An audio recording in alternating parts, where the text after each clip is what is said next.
नमस्कार, मी साक्षी. न्यूज 24 सह्याद्रीमध्ये तुमचं स्वागत. कोपरगाव नगरपालिका सार्वत्रिक निवडणूक 2025 करिता प्रभाग क्रमांक 8 मधील राष्ट्रवादी काँग्रेस पार्टीचे अधिकृत उमेदवार विमल भगवान मरसाळे व इम्तियाज रफिक अत्तार व नगराध्यक्ष पदाची उमेदवार काकासाहेब कोयटे यांच्या प्रचारार्थ सुभाष नगर येथील राजेंद्र उशिरे यांच्या घराजवळ कॉर्नर सभेचे आयोजन करण्यात आले होते.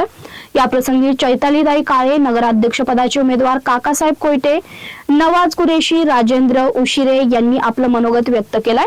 या कॉर्नर सभेच्या अध्यक्षस्थानी महमूद भाई बागवान हे होते. या कॉर्नर सभेस जिल्हा बँकेच्या माजी संचालिका चैतालीताई काळे, काकासाहेब कोयटे, महमूद भाई बागवान, राष्ट्रवादी काँग्रेस पार्टीचे शहराध्यक्ष सुनील गंगुले, युवक जिल्हाध्यक्ष माजी नगरसेवक कृष्णा आडाव, श्रीकांत कोयटे, फकीर मोहम्मद कुरेशी, बाळासाहेब आडाव, नवाज कुरेशी, फकीर मोहम्मद बागवान, मनोज शिंदे, राजेंद्र उशिरे, संदीप कोयटे, बाळासाहेब सोनटक्के, बाळासाहेब शिंदे, हारून शेख, संजय दुशिंग, रवींद्र गोरडे, अर्जुन रील, योगेश शेलार आदी मान्यवर उपस्थित होते. सदर कॉर्नर सभेचे सूत्रसंचालन अशोक आव्हाटे. आभार फकीर मोहम्मद कुरेशी यांनी मानला. दादांनी दिलेला आहे आणि या प्रभागात विमल मावशी असन, मी असन, तर आम्हाला तुम्ही जर येणाऱ्या 2 तारखेला घड्याळासमोर बटन दाबून प्रचंड बहुमताने निवडून द्या आणि कोपरगाव नगरपालिकेत पाठवा. त्याच्यानी जर दोन्ही उमेदवार आणि नगराध्यक्ष जर निवडून गेलं तर या शहरात दादा जे निधी आणतील तो निधीचा उपयोग होईल आणि तो सर्व प्रभागाच्या विकासासाठी कामाला लागेल. त्याच्यामध्ये सगळ्यात मोठी समस्या आपली खालच्या भागात आहे. तिथे या भागात जेव्हा भी पाऊस आला, पूर आला का आमच्या खालच्या घरात पाणी जातो. ती समस्या आपल्याला सर्वात अगोदर मिटवायची. ती समस्या तिला मोठे पाईप टाकायचे, ती अंडरग्राउंड गटार करून. या भागात आपले शौचालय असेल त्याची काही दुर्दशा झालेली आहे. आणि दुसरी गोष्ट अशी आहे का या भागात आमच्या सारखा जर नगरपालिकेत निवडून गेलो तर आम्ही तुम्हाला रोज दिसणार आहे, याच भागात दिसणार आहे, येताना जाताना. आपण पाहिलं असेल मागच्या वेळेस जे नगरसेवक निवडून गेले. आता आपण शक्यतो पाहतो एखादी महिला जर निवडून गेली तर त्यांचा मुलगा असेल, त्यांचे पती असेल, हे वार्डाचं काम पाहते का चला महिला आहे, घराचं काम राहतं, कोणी दुसरं काम राहतं ते पाहते. पण आपण या भागात पुरुष नगरसेवक निवडून दिला. आपल्याला आठवत असेल तो पुरुष नगरसेवक 9 वर्ष दिसला नाही. फक्त त्यांचा बंधू आणि दुसरा ठेकेदार हेच दिसायचे. कुठं पिवीन ब्लॉक बसवायचे, कुठं गटार काढायचे, हेच काम करायचे. त्याच्यामुळे तुम्ही येणाऱ्या निवडणुकी 2 तारखेला आमच्या सारखे सर्वसामान्य उमेदवार निवडून द्या आणि आशुतोष दादांचे हात बळकट करा. 2 तारखेला घड्याळासमोर बटन दाबून आपण प्रचंड बहुमताने निवडून द्या एवढी विनंती करतो. आणि आपले 2 मताच्या फरकाने ज्यावेळेस दादा निवडून आले तर त्या कोपरगावचा धुलगावचं परत कोपरगाव दादांनी केलं. आणि आज या कोपरगावमध्ये आपण जे पाहतो पोलीस स्टेशनची इमारत, तहसीलची इमारत, नगरपालिकेची इमारत आणि गोरगरिबासाठी जो ग्रामीण रुग्णालय तो दादांच्या काळात झालेला आहे. आज उपर जिल्हा रुग्णालय हे 100 बेडचं हॉस्पिटल दादा करताय. आणि या कोपरगावामध्ये जे 22-23 दिवस येणारं पाणी, ते पाणी 4 दिवसावर आणणारे आपले आशुतोष दादा आहे, ज्यांनी या 5 नंबरचा तलाव आहे त्याचा 131 कोटी रुपये निधी मंजूर करून आपल्या गोरगरिबांचा जो डोक्यावरचा हंगा आहे तो त्यांनी खांद्यावर आणला. राहिलेले 4 तळे दादा त्याची बी खोली वाढवणारे, त्याचं कॉन्क्रिटीकरणारे आणि पाण्याची साठवण क्षमता वाढवणारे. जीवन एवढंच नाही, आजच सभेत त्यांनी सांगितलं का नवीन 6 नंबरचा तलाव आपल्याला करायचा आहे. त्यासाठी एक जागा करायची आणि त्यासाठी जागा आपल्याला उपलब्ध करून देणार आहे आणि त्यासाठी देणारा निधी अजित दादा आपणास देणार आहे. मुळात अजित दादा 3:30 वाजता उठतात म्हणे आणि 5-5:30ला कामावर हजर होतात आणि रात्री उशिरापर्यंत काम करतात. आणि त्यांनी आज स्वतः सांगितलं 288 जे आमदार आहे त्याच्यामध्ये सर्वात लाडका जर कोणी आमदार असेल तर आशुतोष दादा आहे. हे कधी बी कोणत्याही वेळेस काम घेऊन येतात. आणि 288 जे उमेदवार आहे जे नगरपालिका, नगरपंचायत, नगर परिषद मध्ये जे नगराध्यक्ष पदासाठी उमेदवारी त्याच्यामध्ये त्यांनी काकासाहेब कोळपेंना 1 नंबर दिलेला आहे. म्हणजे याचा अर्थ आपण समजून घ्या, आपल्याकडे दूरदृष्टी असलेला नेता आहे आशुतोष दादा आणि दूरदृष्टी असलेला विजन.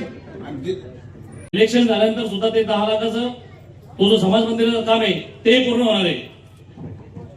रीड घर ते भटकळ घरपर्यंत बंदिस्त गटार होणार आहे, ते काम मंजूर झालेले आहे. राजा भाऊच्या दुकानापासून ते दर्गापर्यंतचा जो रस्ता आहे तोही मंजूर झालेला आहे, तोही होणार आहे. आयशा कॉलनीतले सगळे गटार रस्ते हे सगळे दादांच्या निधीतून झालेले, या त्या 4 वर्षातच झालेले.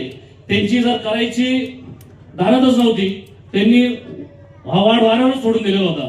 मध्यंतरीच्या काळामध्ये 2018-19च्या दरम्यान असं होतं का सिंगल वार्ड राहणार आहे. ते नेहमी या भागात येऊन सांगायचे आम्हाला आता या भागात उभं राहायचं नाहीये. मग जर तुम्हाला उभं राहायचं नव्हतं आज काय ते तुम्ही मतं मागायला. या तुम्हाला 9 वर्षाच्या काळात किती वेळेस ते दिसले हा तुम्ही विचार करा. आणि आमचे जे उमेदवार आहे इम्तियाज व्यासल, विमल तयासर हे तुमच्या इथलेच आहे. कधी तुम्ही काम हाताला धरून काम सांगू शकतात, हे झालेले काम. आता भविष्यामध्ये ती जी समोरची गटर आहे ज्यामुळे घरामध्ये पाणी जातं ती मंजूर झालेली, ती होणार आहे. इथली जी संडाशीची अवस्था आहे त्या माजी नगरसेवक जे होते त्यांना आणून दाखवा, त्यांना म्हणा 5 मिनिटं उभा राहून दाखवा, उभा राहशील का तू तिथं, काय अवस्था आहे त्या गटरी शौचालयाची.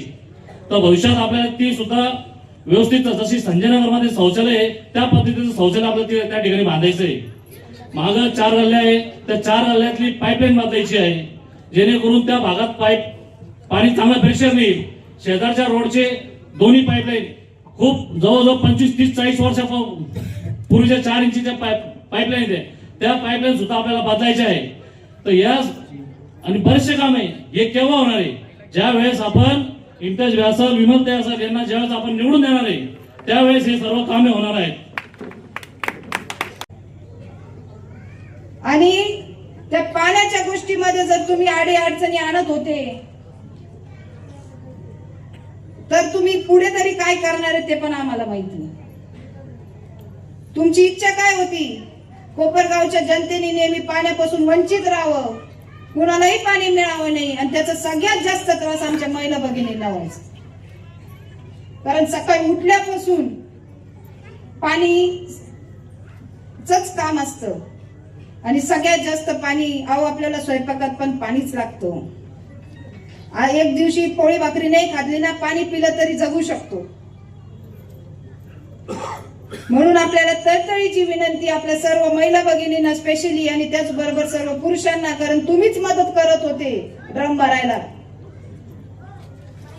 आता तो त्रास आपला संपलाय.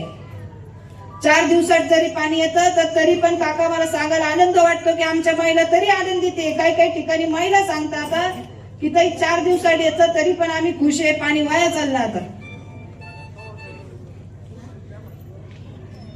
मला एवढंच सांगायचं, आता सवय लावून घ्या.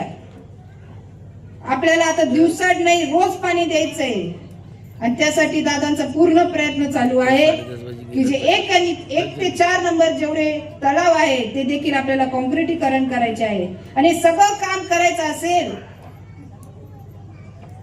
तर नगरपालिका आपल्या ताब्यात असणं खूप गरजेचं आहे. कारण जे काही निधी दादा आणतात आपण पाहिलंय, निधी अशोक दादाने आणायचा आणि यांनी माघार घालवायचा, ते पण कोपरगावने पाहिले. त्याच्यामुळे आपल्याला सगळ्यांना विनंती असेल की कुणाच्याही भूलथापाला बळी पडायचं नाही. आपल्याला माहिती आहे की आपलं काम करणारा माणूस कोणत्या निशाणीवर उभा आहे, घड्याळ. आपल्याला काम करायचंय. आपले जे उमेदवार आज उभे आहेत दोन्ही उमेदवार इथलचेच आहेत, बरोबर आहे. दोन्ही उमेदवार आपल्या परिचित आहे.